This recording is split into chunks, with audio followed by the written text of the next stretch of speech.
On behalf of the U.S. Green Building Council Missouri Gateway Chapter, thank you for signing up to participate as a mentor in the Green Schools Quest. My name is Hope Gribble. I'm the Education and Green Schools Manager for the chapter, and I manage the Green Schools Quest program with the assistance of our volunteer-based Green Schools Committee. If you have any questions throughout the school year, I'm your go-to person. My contact information is listed here and also included on any email communications that you've received from me. We're going to kick off the training with a brief overview of the U.S. Green Building Council, Missouri Gateway Chapter, our local green schools initiatives, and some national resources to provide some context for the work that we're doing in the green schools arena.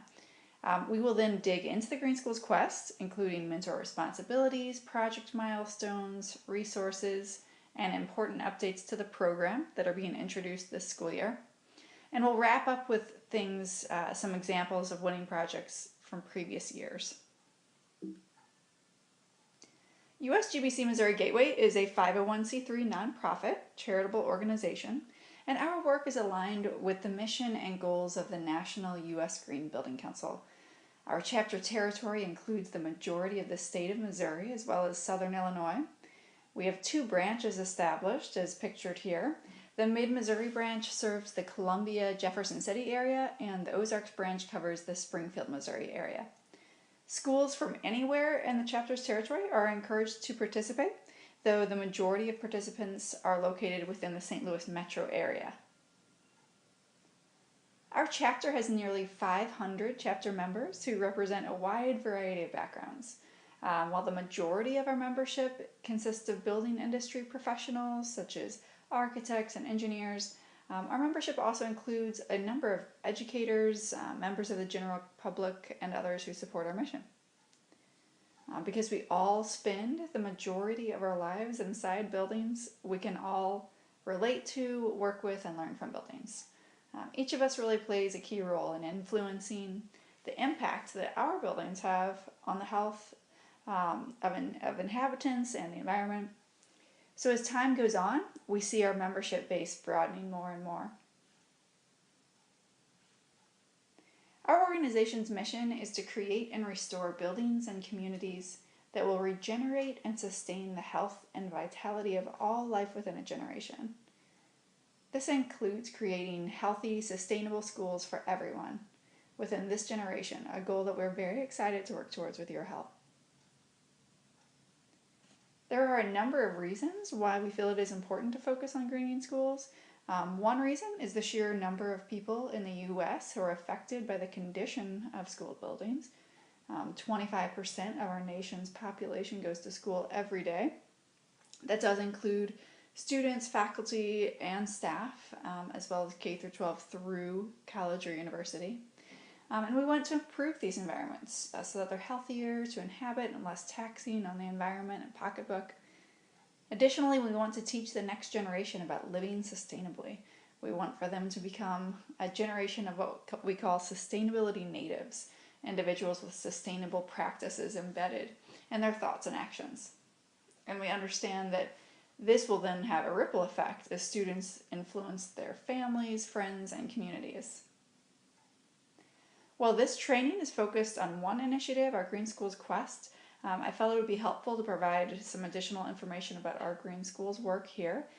You can see that our chapter has a Green Schools Committee that meets once per month. We also host an annual event. This is an opportunity for us to celebrate participants of the Green Schools Quest. We also announce winners at this event that will take place in April. We call a few winning teams to the stage to talk about their projects, and all participating schools are encouraged to create a poster display of the work that they've done. More information about that will come out in the spring when we get closer to the event. You'll see on the bottom right the logo for our Sustainability Institute for Educators. And this is something that we partner with a number of other organizations on, including the Missouri Botanical Garden, St. Louis Zoo, Webster University, Madison County Planning and Development, and MICDS. Each year, we partner with these organizations on a 3-day institute for educators and administrators. And this is really talking about educating through the lens of sustainability. It's a wonderful professional development opportunity, and we ask that you please encourage the school representatives that you're working with to consider attending. We will have more information on the upcoming year's theme. We do choose a different theme every year to explore, and we'll be sending out information about that theme and the details of that event to both you and your school contacts as the year goes on. On the national level, USGBC has established the Center for Green Schools. The Center for Green Schools works with local USGBC communities throughout the U.S. to provide resources and support. It's really a fabulous website. I highly recommend that you check it out. They have a wealth of information, really, including the whole school sustainability framework, some of the other resources that are pictured here. The Center for Green Schools also hosts Learning Lab, which is an online portal for K through 12 sustainability curriculum. This is a subscription-based service, which costs about $40 per year and houses hundreds of high-quality lesson plans. The center also hosts Green Apple Day of Service, which is an annual initiative that encourages parents, teachers, students, and companies to engage in local service projects at area schools. Our organization, USGBC Missouri Gateway, will be registering each of the participating schools' Green Schools Quest projects as Green Apple Day of Service activities. The mygreenapple.org website is also a great place to check out for project ideas as well. The center is also co-host of the National Green Schools Conference and Expo, which travels to a different state each year. And they work hand in hand with the U.S. Department of Education to provide support surrounding the Green Ribbon Schools Recognition Program, including their collaboration on the Green Strides website, which is pictured here. This is another website that is filled with helpful information and resources, including a webinar series. So in that last slide, I mentioned the Green Ribbon Schools program, and I wanted to tell you a little bit more about that.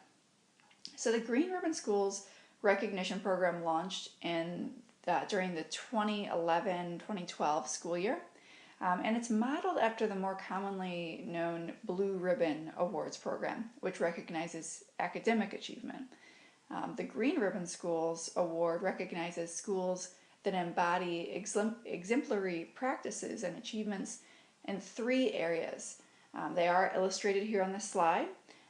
Reducing environmental impact and costs, improving health and wellness of students and staff, and effective environmental and sustainability education. It's an extremely comprehensive and high-level award that is open to all schools, public and private, on an annual basis within participating states. We feel it's really important to raise awareness of this program, to encourage schools to employ these exemplary practices across the 3 areas, and to encourage schools to apply for this recognition program. A little bit later, we'll discuss a new component of the Green Schools Quest that aims to support schools in working towards this Green Ribbon Schools recognition. So now that you have some background info, we're going to dig into the Green Schools Quest.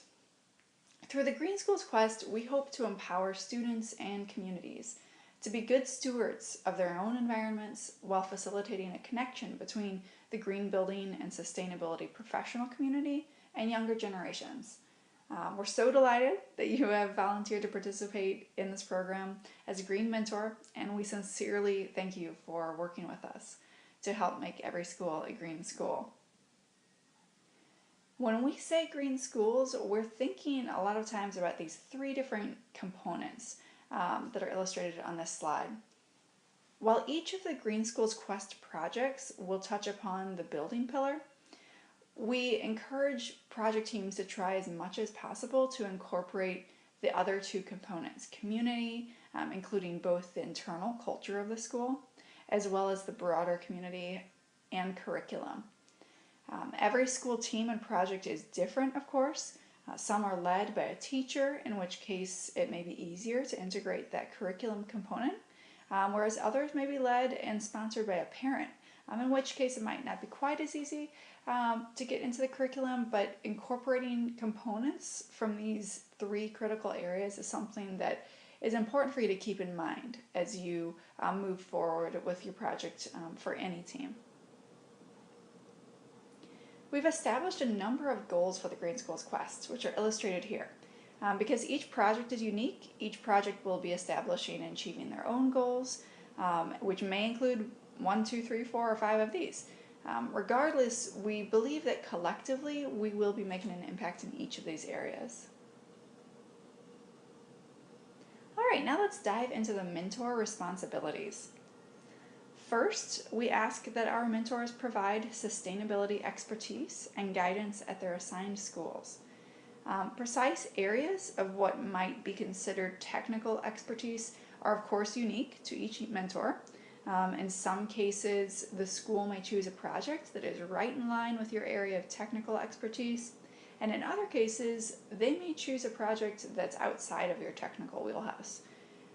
In which case, your contributions may be more along the lines of project management, making sure that the team is aware of the timeline and structure of the Green Schools Quest. When a project does not align exactly with your area of expertise, this is also a great opportunity for you to investigate what other resources and organizations exist in the community that might be able to help in this endeavor, and to connect the school with those resources. We have a long list of resources within the community, and if you're ever feeling like the project is outside of your wheelhouse, you can always contact us and we're happy to help you along. Secondly, commit to a minimum of 4 to 6 hours per month of personal time mentoring with the assigned school, beginning in October and ending mid-March. We've surveyed our past mentors and asked them how much time they've spent mentoring their schools, and the responses averaged around 5 hours. So of course there were some mentors who spent a little more and some spent less, though we feel a 4 to 6 hour per month estimate is a pretty safe estimate for the time investment that you'll be seeing and that we're asking of you. We also ask that you meet with your school green team at least twice per month. This is again a ballpark figure.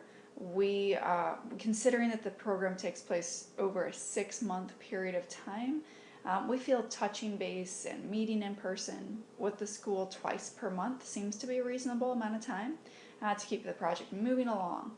And again, this is adjusted, based upon your individual team, the project, and schedule. Help students to and their team sponsor to green their schools at little or no cost. So there will be a minimum of 1 adult representative from the school that will assist as the school team sponsor. This is typically a teacher, but it may be an administrator or a parent. There is also a secondary contact as well, and you receive all of the contact information for both the primary and secondary contacts. Please also notice the second component of this bullet point, that you're helping to green the school for little or no cost. For this initiative, we've identified low cost as $250 or less contributed by the school. Now, the school is not required to donate any money towards this project, and our organization will not be contributing any money towards the projects. We're simply stating that if the school decides that they would like to donate or budget money specifically towards this project, we're establishing this $250 cap. This does not keep your team from pursuing additional donations, grant funding, or any other outside source of funding for the project. Our aim with this component is really twofold. We want to level the playing field between all of the participating schools, which are quite diverse, and we also want to showcase that you can do a lot within a school for little or no cost. Next, you'll be providing guidance on project selection, execution, establishment of metrics, and recording impact. The key word here being guidance. Again, every individual and team is unique, It's very important to discuss this with the school sponsor. Identify who will own each of the different components of the project, who will be the driving force, what will the division of labor be. It's likely that the students, mentor, and sponsor will each play a role in each component, but to what degree and when recording impact, who will be documenting this along the way. We want to be able to tell a story. When you're putting together your final submissions, the team will want to be able to tell that story, and it's really helpful to have some images and documentation from early on in the project all the way through to the end. All right, next we've developed a short, roughly 20-minute presentation and activity that we offer as an optional resource for our mentors to deliver to their schools. It explores the concept of what a green building is and then shows 5 different areas of a school, such as the cafeteria, a classroom, a school office, for instance. And then the students are asked to think about green practices that could take place in each of these specific areas. Again, this is completely optional. Feel free to reach out to me if you have any questions about that or would like more information about that. Next, you'll be submitting progress reports via a quick online survey twice during the Green Schools Quest. I'll be checking in with you throughout the program via email, but I only require that you provide me feedback twice during the process via this quick survey. You can, of course, reach out at any time, but these surveys are really to make sure that things are running smoothly and just check in to see if you have any questions. But again, contact me at any time with feedback or questions. Next, you'll be assisting with documentation and preparation of the final submission. Because our age ranges vary so much within the participant structure, from early childhood all the way through high school, this will vary with each school. We would not expect an early childhood student to be preparing the school's final documentation. However, it would be quite reasonable for a middle school or high school student to document the project as well as prepare the final submission. We encourage you to involve the students as much as possible in all components. This is really intended to be a student-driven project, and again, something to discuss with your sponsor early on. Lastly, all of our mentors must be members of the USGBC Missouri Gateway chapter. If you're not yet a member, I will touch base with you and help you to get squared away. We do have a $35 supporter level membership that is often a good fit, as well as full member benefits, as well as full memberships, which begin at $100. So the current program schedule is posted on our website. Please be sure to take a look at that and populate your own calendar with important dates. Note the timing of the conclusion of the quest might overlap with some schools' spring breaks. During your initial meetings with your sponsor, we encourage you to map out a calendar. Be sure to ask for a copy of the school calendar and have that with you when you're mapping out the timeline for your project. You'll notice that there are quite a few breaks throughout the year. There may be testing, field trips, different things that are taking place in that school year that it will be important for you to be aware of. Aim to have your final documentation done by the end of February, just to provide a buffer. We always recommend that. So then in April, the winners will be announced at our annual Green Schools event, and throughout late April and May, we'll be presenting the awards at each of the winning schools. We have chosen to go to the winning schools to present those awards rather than hand them out at the annual event. This allows members of our Green Schools Committee and Board of Directors to go to the school and really present the award in a way that the school chooses. So that might be at an all-school assembly, or perhaps at a board meeting or an after-school club meeting. It's just a nice opportunity to celebrate at the school in the way that they choose. Once school registration has closed, we begin identifying pairings for participating schools and mentors. Our school application asks schools to identify and outline projects that they're interested in pursuing. Many of the schools have a pretty clear vision of a project that they would like to engage in, but sometimes a school really does not have a specific project in mind at all. And in that case, we do ask the school to identify just a couple of areas of interest. Perhaps they're interested in energy and waste management, for instance. Then the mentor registration form asks mentors to identify any preferences regarding age group, location, and project type. And we utilize the information from both the school and mentor registration forms then to pair our mentors and schools. We've been very pleased with the way that the pairings have come out over the years, and we hope that you are pleased as well. Here's a brief overview of the next 6 months. You'll also receive an electronic version of a milestone calendar, a milestone schedule, which expands upon tasks for each month. But for now, we're going to just take a brief look on a more higher level angle of the calendar. So in October, you'll be meeting with your school team, talking about it and really working on identifying the school project. In November, you and your team will refine your project ideas and begin establishing metrics. This is also a mentor check-in point when I'll send you an electronic survey. In December, your focus will be on securing resources, engaging in the project, and beginning documentation. Perhaps your school, or if you're in a scenario where your school already has a project in mind, you might begin engaging in that project and beginning documentation as early as October. You may be just jumping right in. But by December, we really suggest that all schools have a project identified and they're beginning to engage in that project to keep within the program's timeline. In January, you will continue with project documentation and engagement. This is another mentor check-in point. In February, you will again continue with the project and prepare your final documentation. And lastly, in March, you'll be concluding the project and finalizing and submitting the documentation. When I say you, I'm referring to your team as a whole. Again, speaking with that team sponsor and the students and identifying who's going to take on which components of that final documentation.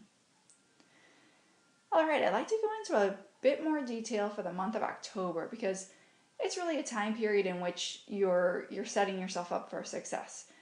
There aren't really many holidays that are interfering.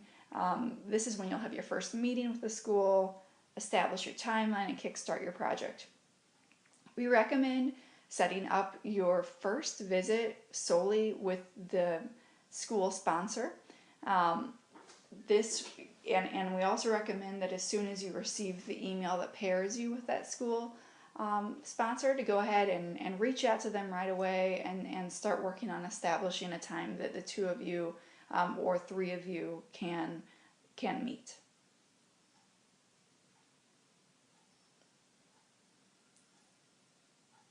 When you're meeting in that initial meeting with that school sponsor, either the primary and secondary contacts for the school, this will allow you guys you to get on the same page regarding the projects you might engage in. If the school already has something in mind, they can really explain where they're at with it and why they came to that project, perhaps what resources they have available, why they feel it's a good fit for the team. And if they don't have a project in mind, this is a great time to start just learning a little bit more about the school and reviewing a lot of the resources that are available. You know, many that I'll be walking through with you in this training program, which are, of course, also available online to schools and mentors. But it's a great opportunity to walk through those. A few of the resources are helpful in identifying projects if the school does not have any particular project in mind, and you can even begin to start maybe narrowing things down a little bit.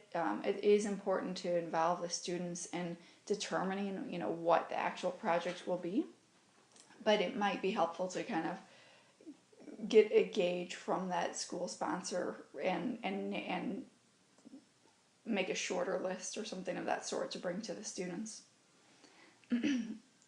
This is also a good time to begin thinking about what digital media, if they would like to do a video, or if they would like to do a PowerPoint presentation or Prezi, do we need to start taking video footage, or will photos work? Just a nice time to talk through all of these types of things. Lastly, you'll set a date for the first meeting with the students, which will ideally be in October as well. And you can even begin roughing out a timeline and meeting times for you to get together with the team. When you go into that second meeting, which is the first with the students, you'll tell them a little bit about yourself, about the Green Schools Quest program as a whole, and if the project has not yet been determined, you can present or find lists of project ideas and guide the students through that process of selecting a project to engage in. Be sure to discuss timeline, impact, measurement, and necessary resources as well. It's important to bring those to light when talking about possible ideas with the students. To assist schools and mentors, we provide a variety of resources, such as the 101 plus ways to green your school document that's pictured here, as well as an outline of evaluation criteria, list of community resources, sustainability tracking survey, a lot of other great items that we'll dig into later. But all these resources are available to you online. They are posted on our website. You'll receive links to these in the welcome letter connecting you with your school, and they're quite accessible anytime. So this 101 ways to green your school, I did want to dive into this one a little bit further. You'll notice the key on the front, which includes a section for investment, highlighting whether each option would be considered no cost, low cost, or potentially a moderate to high cost item. Though the Green Schools Quest initiative is developed around no and low cost items, we wanted to include some higher cost items or moderately cost items in this list just to build awareness. Perhaps these are items that a school will want to work towards, or perhaps they would like to utilize their Green Schools Quest initiative to engage the students in researching a moderate to high cost item and how it might be implemented. Perhaps the students could put together a presentation and present it to the school board, or engage the community and teach them about this option. There are really a lot of no and low cost actions that can be taken to contribute to the school eventually being able to move forward on a moderate to high cost item. So if the school were to engage in those for documentation, you would want to just be capturing all of those no cost activities that took place. This resource is divided into categories that are aligned with the LEED rating system, so sustainable sites, so water efficiency, and so on. This is a snapshot of the first page of sustainable sites. You'll see that if you look over on the right side, we've identified that, even though item number 1 is listed under the sustainable sites category, it's also related to energy and health. So because many of these activities are beneficial in multiple ways, we wanted to showcase that interconnected the interconnected nature of all of these activities and initiatives as well. All right, so let's look at a handful of project tips. First and foremost, you want to consider the current school resources as well as ongoing maintenance. We want to be sure that these projects live on well past the conclusion of the Green Schools Quest. And of course, every school is unique and has unique resources and opportunities. Encourage the Green Schools to share their efforts with the whole school as well as their community. We have a great resource on tips for spreading the good green word. We definitely want you to be communicating your efforts within the school community and beyond. The third item, which is listed in bold, states that this must be a new project or a major extension of existing efforts. So keep in mind, this initiative, the Green Schools Quest, is not about documenting things that have already been done in the school. we want to focus on moving new projects forward. So that's what the Green Schools Quest is about. It's about new projects or majorly expanding upon existing efforts at the school. We encourage you to think about the evaluation criteria as you plan, as it reflects items that our Green Schools Committee has identified as things that they feel are important for the project as a whole. Utilize your community resources. There are so many wonderful resources out there that are available to you. We've compiled a list of some, but of course the list is really endless. Document the dollar and resource savings. We really want the schools to begin thinking about how many units of resources they're actually saving. You know, what is the carbon reduction? How many tons of waste are they diverting? These types of measurements of resources, as well as any associated dollar documentation. And we've touched upon previously, taking pictures and videos throughout the year is always really important to do. And you also want to remember to have the photo releases signed. We'll talk a little bit more about that later in the training. When it becomes time to do the project submission, there are a number of primary components that will need to be turned in. They're all outlined at the top of the submission form, and they include a one-page cover sheet, which is that cover submission form, a 1 to 2 page written report. So there is no specific format or template that needs to be utilized for the report. I would recommend referencing the evaluation material when teams are pulling their reports together, but essentially you just want to make sure it all fits on 2 pages. Maximum 5-minute digital presentation. Again, that presentation may be in the form of a video, or it could be a PowerPoint or a Prezi, just some form of digital presentation. It's nice to have the digital presentation and the written report complement one another. You may want to consider beginning with that digital presentation and then identifying what holes there might be in your story or what wasn't fully addressed in that digital presentation, and then you can utilize the written report as an opportunity to perhaps reiterate some of what is in your video, but also expand upon any areas that are in the evaluation criteria that might not be fully evident in the digital submission. Your photo release forms. We have 2 options for photo release forms. One would be an individual student release form in which each student's parent would sign a photo release. The other option would be just one form, so it's much more streamlined, and that one form would be a form for a school official to certify that they already have photo release forms on file for each of the students that are pictured, and also certifying that there are not any students in the images that may not be photographed.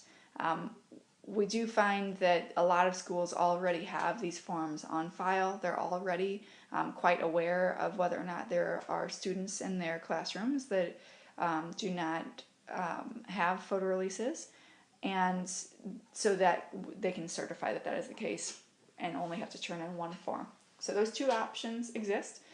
Regardless of which option you choose, we do recommend chatting with the school sponsor earlier on, so that you're not, running around in March trying to track all these forms down.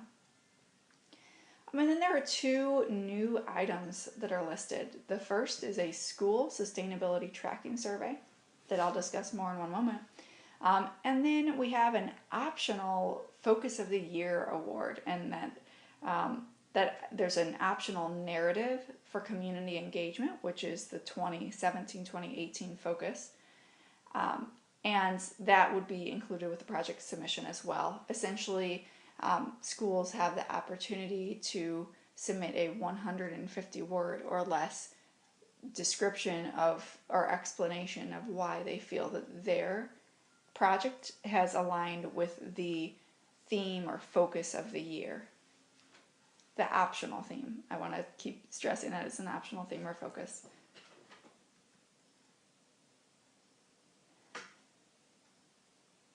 of the practices that makes the Green Schools Quest competition so exciting and encouraging is returning schools' work towards continued improvement.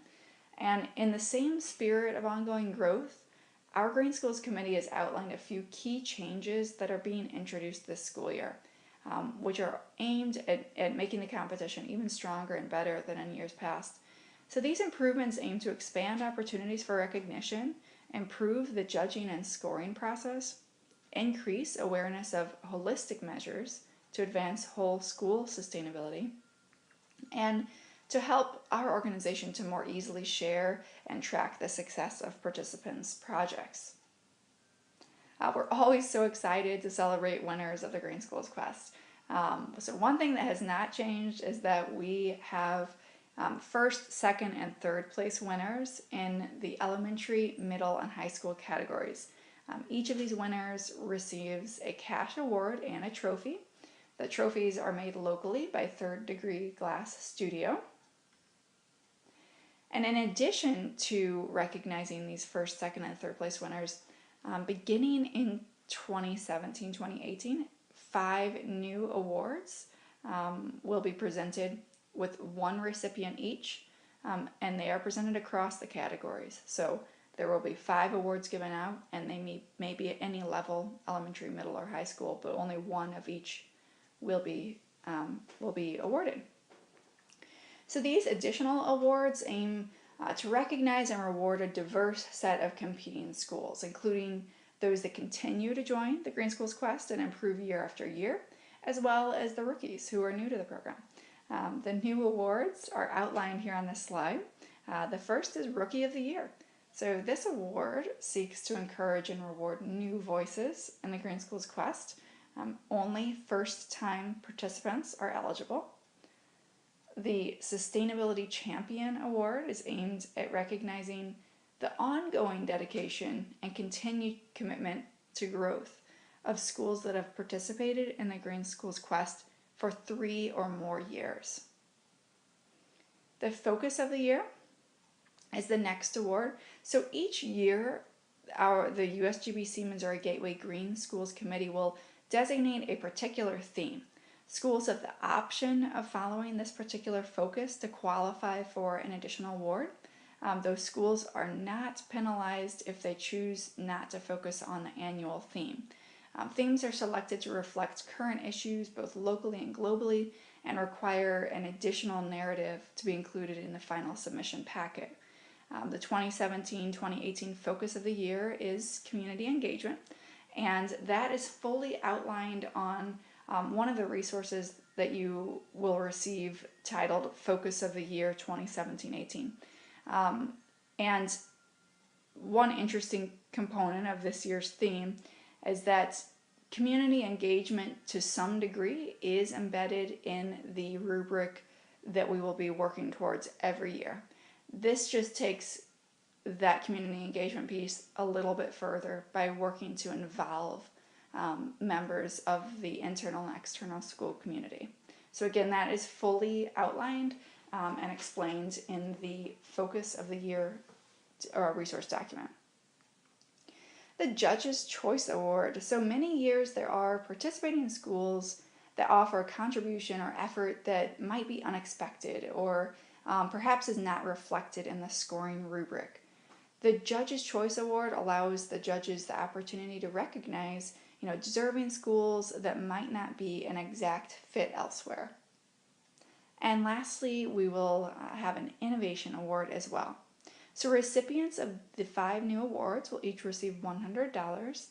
Schools are eligible to receive up to 2 awards per cycle. Additionally, we've worked to improve the judging and scoring process. We've updated some individual rubric items to provide greater clarity. And we've added a school sustainability tracking survey, which earns an automatic 5 points. Similar to past years, USGBC Missouri Gateway will engage out-of-state judges to determine the first, second, and third place winners in elementary, middle, and high school. These judges are professionals who are active in the Green Schools related work within their local communities or at a national level. Beginning in 2017-18, USGBC Missouri Gateway will engage local judges for the 5 new awards. The Sustainability Tracking Survey is something that I've mentioned a few times.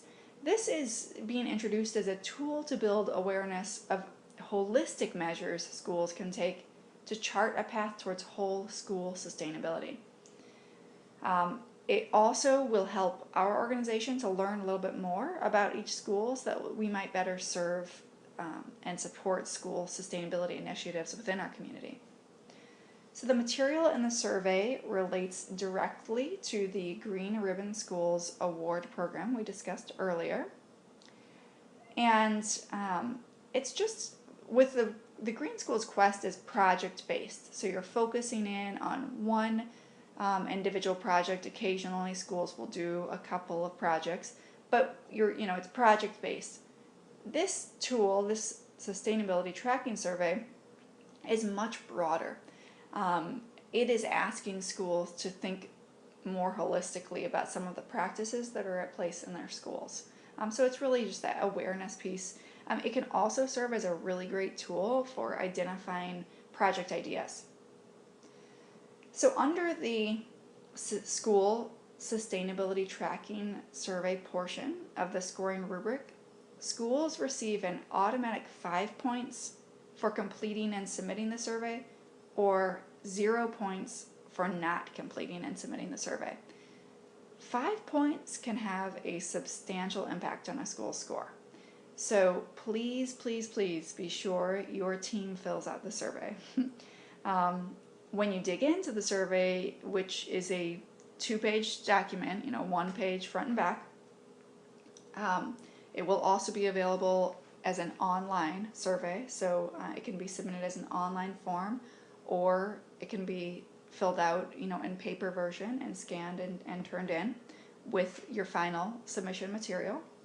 But when you dig in, you'll see that for each item that is listed, there are options that range from no evidence to comprehensive, so identifying where the school is currently at with a particular action or initiative. And then there's a column for I don't know.